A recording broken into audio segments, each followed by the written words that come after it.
You know, when a comic book does a Solicits preview, when they bring out previews and show the solicits or the descriptions of what to expect in that certain issue, it basically is to make the reader want to buy that issue or want to see what's going to happen to get that issue.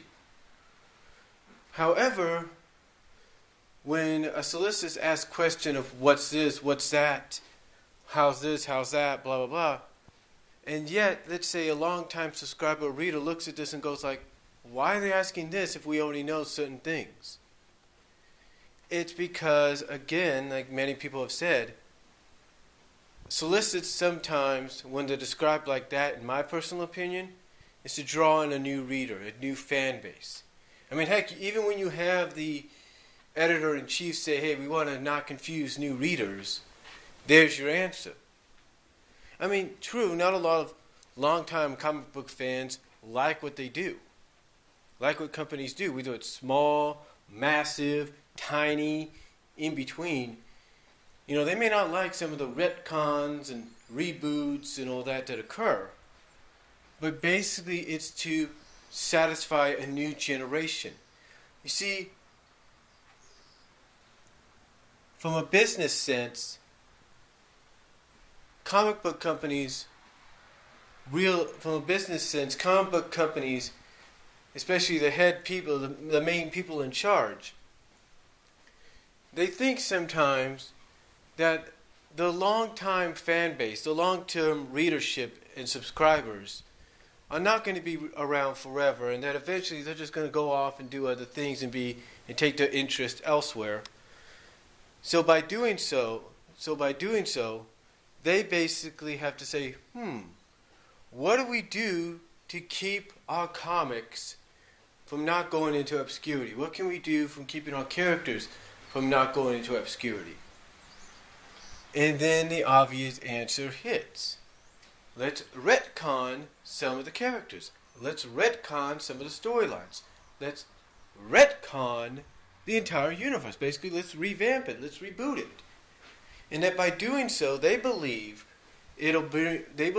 financially it'll bring in more money, and it'll bring in a new generation of readers and subscribers. So even if, let's say, you already know the result of one thing that's described in a solicits, let's say for example, our solicits ask, what is the final fate of a certain character? And yet you already know what that final fate is going to be because for some odd reason, the staff at a comic convention, New York, San Diego, wherever, accidentally reveals or quickly reveals what the character is going to look like after it's all said and done, or what the effects will be on that character. Again, even though you may know that, it's not to draw you in, it's to draw in the new readers, the new subscribers, the new generation. Why do you think two comic book companies, the two major leagues of comic book companies, the WWE and TNA of comic book companies, if you will, Marvel and DC, which everybody would look at Marvel being like the WWE and DC being like TNA, and of course Archie Comics being like Ring of Honor, and everybody else being like CZW. But you kind of get the idea. You know,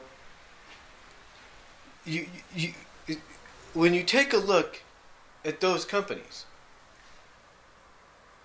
and they decide to do what they did, was basically reboot and revamp their entire franchises at times. Basically reboot certain titles, if not the entire universe. When they decide to do that, I mean, you look at DC, you look at Marvel, and they do all these reboots and revamps. They do it, again, because it's to attract not you, the long-time user or subscriber, and reader, and fan, It is to basically bring in the new generation. The generation would be like, oh, I like this new version. I've heard of the originals, but I like this one better. I mean, seriously, think about it this way. Why do you think movie-wise, Marvel allowed Amazing Spider-Man right here? Why do you think they allowed Amazing Spider-Man to be made? Which essentially is a 10-year anniversary reboot of the first movie. Why do you think they did that? It was a reboot. It was a revision, if you will. Why do you think they allowed that to happen? To bring in a new generation, to bring in new viewers, new fans, new readers. I mean, you could come out and say, well, yeah, the new Spider-Man was good. It had the lizard and everything. It was great. Hey, I enjoyed it. It was fun. But yet there will be some that will be like, yeah, it was all cool and everything, but I prefer the original over the new. You know what I'm saying? They prefer the original over the new. There's going to be some that'll be like, yeah, Amazing Spider-Man was cool, but I prefer this original Spider-Man over that. And then you'll have the new generation being like, well, I prefer Amazing over the original. It's basically, that is why companies do what they do. And that is why when you look at Solicits, and they ask questions, if you will, about what is the fate of this, you know, here's the change, blah, blah, blah. And they start asking stuff that pretty much you as a longtime fan already probably know the answers or have an idea to, or have an idea of what's going to be, already seen the answer to or the result to. It's basically to bring in newer readers, newer subscribers, and a new generation. You know, and maybe even as one person pointed out, it's to bring in those that don't really use the internet as much to spoil themselves. I mean, heck, there are wrestling fans that do not read the spoilers of SmackDown tapings or Impact tapings for the week after. For the week after. Like this week, like tonight's Impact was taped last week after the live Impact. And people will not read spoilers of it because they want to be surprised. Just like they won't read the SmackDown spoilers. Because they want to be surprised. You know, just like people here on the West Coast won't read live results of pay-per-views or Raws or live Impacts because they want to be surprised when they see them. Or they want to be surprised when they tune into Raw next. Into the show, into the post-show, or into the post-edition of, let's say, Raw or Impact the following Monday or Thursday. And that's another and again, that is why comic book companies do the solicits that they do. I know it's a long explanation and everything, but believe me, that's why they do it.